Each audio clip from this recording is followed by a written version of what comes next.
வீப்ளே வலையொலி காணொலி நேயர்கள் அனைவருக்கும் வணக்கம். ஓம் தத்புருஷாத்மி வக்ரதுண்டாயதிமி தன்னோ தந்தி பிரசோதயாத், ஓம் தத்புருஷாத் மகாசனாதிமி தன்னோ சண்முக பிரசோதயாத் என்ற விநாயகப் பெருமான் முருகப்பெருமான் திருவடிகளை பற்றி இன்றைய சிறப்பு பதிவை காண்போம். இன்றைய சிறப்பு பதிவில் நாம் காண இருப்பது சித்ரா பௌர்ணமி. ஒவ்வொரு வருடமும் தமிழ் புத்தாண்டு ஆரம்பித்து சித்திரை மாத தொடக்கத்தில் வரக்கூடிய பௌர்ணமி நாள் சித்திரை நட்சத்திரத்தில் பிறக்கும். அதனால தான் அதுக்கு சித்ரா பௌர்ணமி சொல்கிறோம். ஒவ்வொரு மாதமும் வரக்கூடிய அந்த நட்சத்திரத்தை வைத்து தான் அந்த பௌர்ணமியை நாம் கணக்கிடுகிறோம். சித்திரை மாதம் வரக்கூடிய பௌர்ணமி, சித்திரை நட்சத்திரத்தில் வரக்கூடிய பௌர்ணமி சித்ரா பௌர்ணமி. சித்திரகுப்தன் நம்முடைய கணக்குகளை சரிபார்க்கும் நாள் என்று பொதுவாக கிராமப்புறங்களில் அழைப்பார்கள். அதனால் இன்றைய நாளில் சித்திரகுப்தர் வழிபாடு என்பது ஆயுள் பலத்தை கூட்டும். யாருக்கெல்லாம் இந்த மூதாதை இருக்காங்களே, அப்பா அம்மா தாத்தா பாட்டி, அவங்கெல்லாம் இறக்கும் தருவாயில் இருக்கும்போது சித்திரகுப்தர் வழிபாடை அவர்களுக்காக நீங்கள் செய்யும்போது அவர்கள் ஆயுள் பலமானது அதிகரிக்கும். இன்றைய நாளில் சித்திரகுப்தன் வழிபாடு என்பது மிகப்பெரிய சிறப்பை தரும். காஞ்சிபுரத்தில் சித்திரகுப்தன் தனி கோயில் இருக்குது. அதுக்கான சிறப்பு வழிபாடுகள் சித்ரா பௌர்ணமியில் நடக்கும். யார் வீட்டிலெல்லாம் உடல்நலம் பாதிக்கப்பட்ட வயது மூத்தவர்கள், உங்களுடைய உறவுகள் மரணத்திலிருந்து மீண்டு வர வேண்டும் என்று நினைக்கிறீர்களோ அவர்கள் சித்திரகுப்தன் வழிபாடு செய்வது என்பது அவர்களை மரணம் வரை சென்று கூட மீண்டும் வந்து விடக்கூடிய ஒரு வாய்ப்பு அமையும். ஒரு அற்புதமான வழிபாடு சித்திரகுப்தன் வழிபாடு. அதில் சித்ரா பௌர்ணமியில் வழிபடுவது என்பது சிறப்பு, முதல் சிறப்பு. இரண்டாவது சிறப்பு, திருவண்ணாமலையில் அருணாச்சலேஸ்வரர் சித்ரா பௌர்ணமியில் மலை உருவாக காட்சி கொடுப்பது அண்ணாமலையார். அடிமுடுக்கான அண்ணாமலையார் மலை உருவாக காட்சி கொடுக்கிறார். அங்கே சித்திரை பௌர்ணமி முழு நிலவாக உண்ணாமலை அம்மன் காட்சி தருகிறார். அதனால்தான் பௌர்ணமி கிரிவலம் என்பதே அண்ணாமலையாரும் உண்ணாமலை அம்மனும் ஒரு சேர இணைந்து அருளாசி வழங்கக்கூடிய நாள் தான் அந்த பௌர்ணமி கிரிவலம். அதனால தான் நம்ம பௌர்ணமியில் கிரிவலம் போகிறோம். அங்கே மலை உருவாக இருப்பது அண்ணாமலையார், முழு நிலவாக இருப்பது உண்ணாமலை அம்மன். இருவரும் ஒரு சேர இருப்பது அண்ணாமலையாரோட கோபுரம். உள்ளே போய் நீங்கள் தரிசனம் பண்ண வேண்டிய அவசியமே இல்லை. மலையை பார்க்குறீங்க, அண்ணாமலையாரை பார்க்குறீங்க, முழு நிலவாக உண்ணாமலை அம்மனை பார்க்குறீங்க. ரெண்டு பேரையும் பார்த்துட்டு கிரிவலம் போயிட்டு திருப்பி இருவரையும் ஒரு சேர கோபுர வழிபாட்டை செய்யும்போது உங்களுக்கு ஏற்படக்கூடிய அத்தனை துன்பங்களையும் இருவரும் நீக்கி அருளாசியை வழங்கி விடுவார்கள். அவ்வளவு சிறப்பு வாய்ந்த ஒரு இடம்தான் திருவண்ணாமலை அருணாச்சலேஸ்வரர். இந்த வருஷத்தில் 2026 ஆண்டு கொண்டிருப்பது அருணாச்சலேஸ்வரர் தான். அதனால் இந்த ஆண்டு சித்ரா பௌர்ணமி மேலும் ஒரு சிறப்பு பெறுகிறது. இந்த பராப வருஷத்தில் மந்திரியாக இருக்கக்கூடிய ஒரு குரு பகவான் பல்வேறு பதவிகளை குரு பகவானாக இருந்து அருணாச்சலேஸ்வரர் ஏற்றுக்கொண்டுகிறார். உங்களுக்கு குரு பகவானாக இருந்து அருணாச்சலேஸ்வரர் பல்வேறு லாபங்களை தரக்கூடியவர், படிப்பினையை தரக்கூடியவர். படிப்பு, அறிவு, கல்வி, புத்தி, செல்வம், திருமணம், வேலைவாய்ப்பு, கடன் தொல்லை, உறவுகளில் ஏற்பட்ட சிக்கல், திருமண பந்தத்தில் ஏற்பட்ட சிக்கல் என்று வாழ்க்கையில் ஏற்படக்கூடிய அத்தனை துன்பங்களை நீக்கக்கூடிய ஒரு அற்புதமான விரதம் இந்த சித்ரா பௌர்ணமி விரதம். இந்த சித்ரா பௌர்ணமி நாள் நம்ம என்ன செய்யணும்னா, இந்த ஆண்டை பொறுத்தவரை 1/5/2026 வெள்ளிக்கிழமை சித்ரா பௌர்ணமி. அது ஒரு சிறப்பு. வெள்ளிக்கிழமை சுக்கிரனுடைய நாளில் வருது. சுக்கிர நாள் என்பது, சுக்கிர தோஷம் என்பது திருமண பந்தத்தை குறிக்கும், சுகபோக வாழ்க்கையை குறிக்கும். சுக்கிரன் தான் சுகவாசி. ஒருத்தர் வாகனம் வச்சிருக்கணும்னா, வாகனம் வாங்கணும்னா, திருமணம் கைகூடணும்னா, சுகமாக பெரிய வீட்டில் வாழணும்னா, நகை நட்டுலாம் போட்டிருக்கணும்னா சுக்கிர பலம் வேணும். அந்த சுக்கிரனுடைய நாளில் சித்ரா பௌர்ணமி வருவது என்பது மிகப்பெரிய பலம். இந்த நேரத்தில் 30/4/2026 வியாழக்கிழமை இரவு 9:51 அடுத்த நாள் 1/5/2026 வெள்ளிக்கிழமை இரவு 11:27 வரை பௌர்ணமியானது இருக்கிறது. இது சித்ரா பௌர்ணமி. இதில் சித்திர நட்சத்திரமும் சேர்ந்துக்கும். இந்த சித்ரா பௌர்ணமி நாளில் பொதுவாகவே சித்திரை மாதத்தில் சூரியபகவானுடைய வெப்ப கதிர்கள் அதிகமாக இருக்கும். அந்த சூரியபகவானுடைய அதிகமான கதிர்களை உள்வாங்கி பெரிய நிலவாக பிரகாசிப்பது தான் இந்த சித்ரா பௌர்ணமி. மற்ற எல்லா பௌர்ணமியோட மிக அதிக வெளிச்சம் கொண்டது, மிக அதிக நேரம் பௌர்ணமி நிலவு இருக்கக்கூடியது பௌர்ணமி தான் சித்ரா பௌர்ணமி.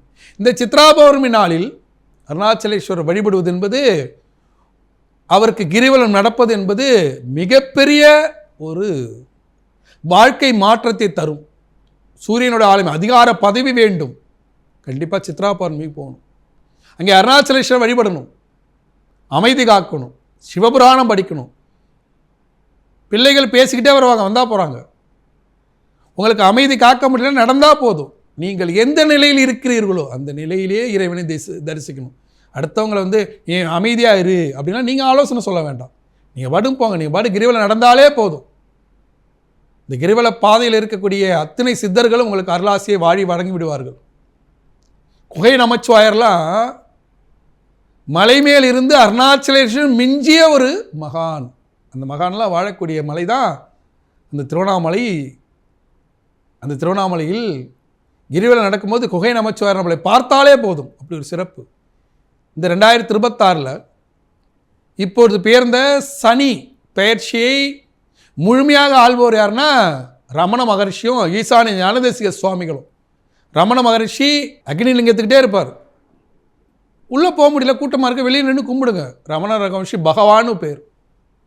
அதேமாதிரி கடைசியாக ஈசானிய லிங்கம் வரும்போது அங்கே ஈசானிய ஞானதேசிக சுவாமிகள் இருப்பாங்க, அவர்களையும் பாருங்கள். இந்த வழிபாட்டில் மிக சிறப்பானது அருணாச்சலேஸ்வரர் வழிபாடு.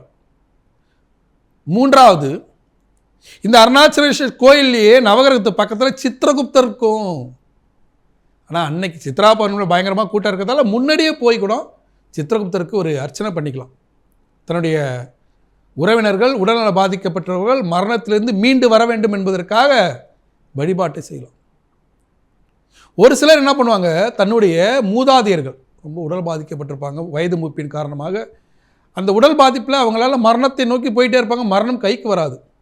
இவங்க இவ்வளோ கஷ்டப்படுறதுக்கு இறந்தே போனாலும் பரவாயில்ல அப்படின்னு நம்ம நினைக்கிறோம் அப்படின்ற ஒரு சூழல் வந்துச்சுன்னா அந்த நேரத்தில் சித்திரகுப்தரை போய் வணங்கும் போது அவர்களுக்கு மரணமானது கைகூடும், மரணம் நிம்மதியாக இருக்கும். அந்த வழிபாட்டையும் செய்யலாம். மரணம் வந்தாலும் பரவாயில்ல, சித்திரகுப்தா மரணத்தை வேணாலும் கொடுத்துரு, அவங்களுடைய நிம்மதியை கொடு அப்படின்னு வேண்டிக்கிறவங்களும் இருக்காங்க. அதையும் இந்த வழிபாட்டில் செய்யலாம் சித்ரா பௌர்ணமியில். இது திருவண்ணாமலையின் சிறப்பு. அதுக்கடுத்து மதுரையில் பார்த்திங்கன்னா மீனாட்சி திருக்கல்யாணம் ஒரு பக்கம் பார்த்தீங்கன்னா கள்ளழகர் பெருமான். உங்களுடைய கள்ளத்தனத்தை, மனிதனுக்குள்ள எல்லாருக்கிட்டையும் ஒரு மிருக குணம் இருக்கிறது, அந்த மிருக குணத்தை அகற்றுபவர் கள்ளழகர். கள்ளத்தனத்தை கூட நல்லத்தனமாக மாற்றக்கூடியவர் தான் கள்ளழகர் பெருமான். 18ஆம் படி கருப்பை காவல் தெய்வமாக கொண்ட பழமுதிர் சோலையில் தன்னுடைய மருமகனை வைத்திருக்கக்கூடியவர் கள்ளழகர். அந்த கள்ளழகர் உற்சவராக புறப்பட்டு வைகை ஆற்றில் எழுந்தருளக்கூடிய ஒரு அற்புத நாள் தான் சித்ரா பௌர்ணமி. வைகை ஆற்றில் எழுந்தருளி நமக்கெல்லாம் அருளாசியை தங்க குதிரையில் அமர்ந்து கொண்டு வாரி வழங்கக்கூடிய ஒரு அற்புத பெருநாள் தான் கள்ளழகர். அந்த கள்ளழகரை வணங்கக்கூடிய நாளும் இந்த சித்ரா பௌர்ணமி நாள் தான். இப்படி இத்தனை சிறப்பு வாய்ந்த சித்ரா பௌர்ணமியை அவரவர்கள் வசதிக்கேற்ப, வெளிநாட்டில் வாழக்கூடியவர்கள், நான் போய் சித்ரா பௌர்ணமியில் திருவண்ணாமலைக்கும் போக முடியல, மதுரை கள்ளழகரையும் பார்க்க முடியல என்று கவலைப்படுபவர்கள், நீங்கள் எங்கிருந்தாலும் வீட்டில் கள்ளழகர் பெருமான் படம் இருந்தால் ஓகே. படம் இல்லைன்னா கள்ளழகரன் கூப்பிட்டா வந்துடுவார், அருணாச்சலேஸ்வரன் கூப்பிட்டா வந்துடுவார். அருணாச்சலேஸ்வரன் கள்ளழகர் வழிபாட்டுக்கு உகந்த நாள் இந்த சித்ரா பௌர்ணமி நாள். இந்த நாளில் காலையில் எழுந்து குளித்து முடிச்சுட்டு உபவாசம் இருந்து, பச்சை தண்ணி கூட பல்லில் படாமல் உபவாசம் இருந்து மாலை பொழுதில் எச்சி முழுங்காமல் இருப்பாங்க ஒரு சிலர் பார்த்திங்கன்னா தண்ணி மட்டும் குடிச்சுக்குவாங்க, அவங்களோட உடல்நிலைக்கு தகுந்தவாறு. ஒரு சிலர் நீர் ஆகாரம் பருவாங்க, ஒரு சிலர் இந்த மோர், நொங்கு இந்த மாதிரிலாம் சாப்பிடுவாங்க. அது மாதிரி அவர்களுக்கு உடல்நிலைக்கு தகுந்த மாதிரி சாப்பிட்டு விரதத்தை மேற்கொள்ளலாம்.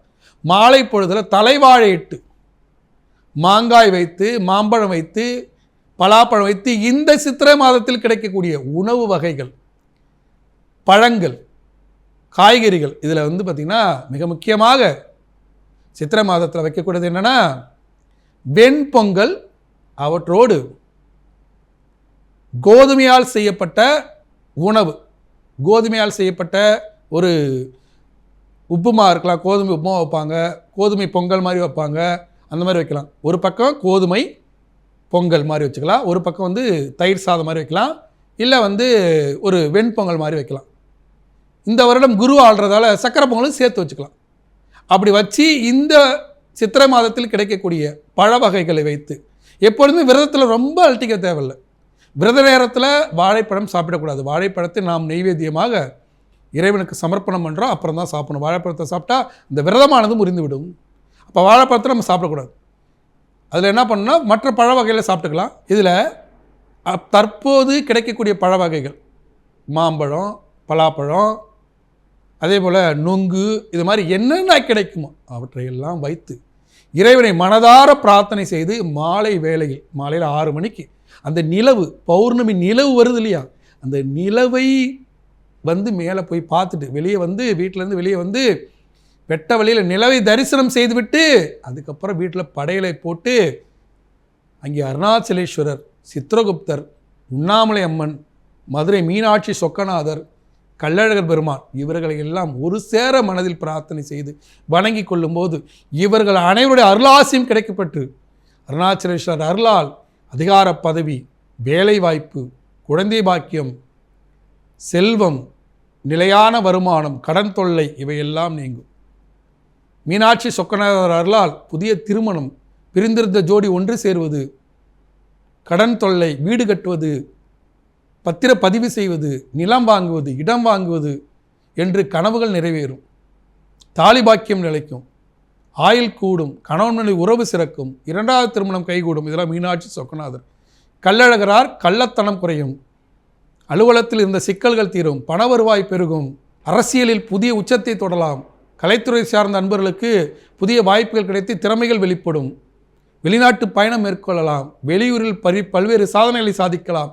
இப்படியாக பல்வேறு லாபங்கள் கிடைக்கும். சித்திரகுப்தர் வழிபாட்டால் உடல்நலம் பாதிக்கப்பட்டவர்களுக்கு ஆயுள் கூடும், யமபயம் நீங்கும், எதிரிகள் வெல்லப்படுவார்கள், உங்களுடைய ஆயுள் கணக்கு திருத்தி எழுதப்படும். இத்தனை சிறப்பு வாய்ந்தது தான் இந்த சித்ரா பௌர்ணமி. இந்த சித்ரா பௌர்ணமி நாளில் மாலை 6 மணியிலிருந்து 9 மணிக்குள் படையலிட்டு இறைவன் இறைவியை வழிபட்டு மதுரையில் அருள்பாலிக்கூடிய மீனாட்சி சொக்கநாதரையும் கள்ளழகரையும் சித்திரகுப்தரையும் வழிபட்டு அத்தனை செல்வங்களும் கிடைக்கப்பெற்று நலமாக வளமாக வாழ வாழ்த்துக்கள். மீண்டும் இதேபோல் ஒரு பதிவில் உங்களை சந்திக்கும் வரை உங்களது விடைபெறுவது உங்கள் வாழ்வியல் ஜோதிடர் டாக்டர் சீதா சுரேஷ். நன்றி, வணக்கம்.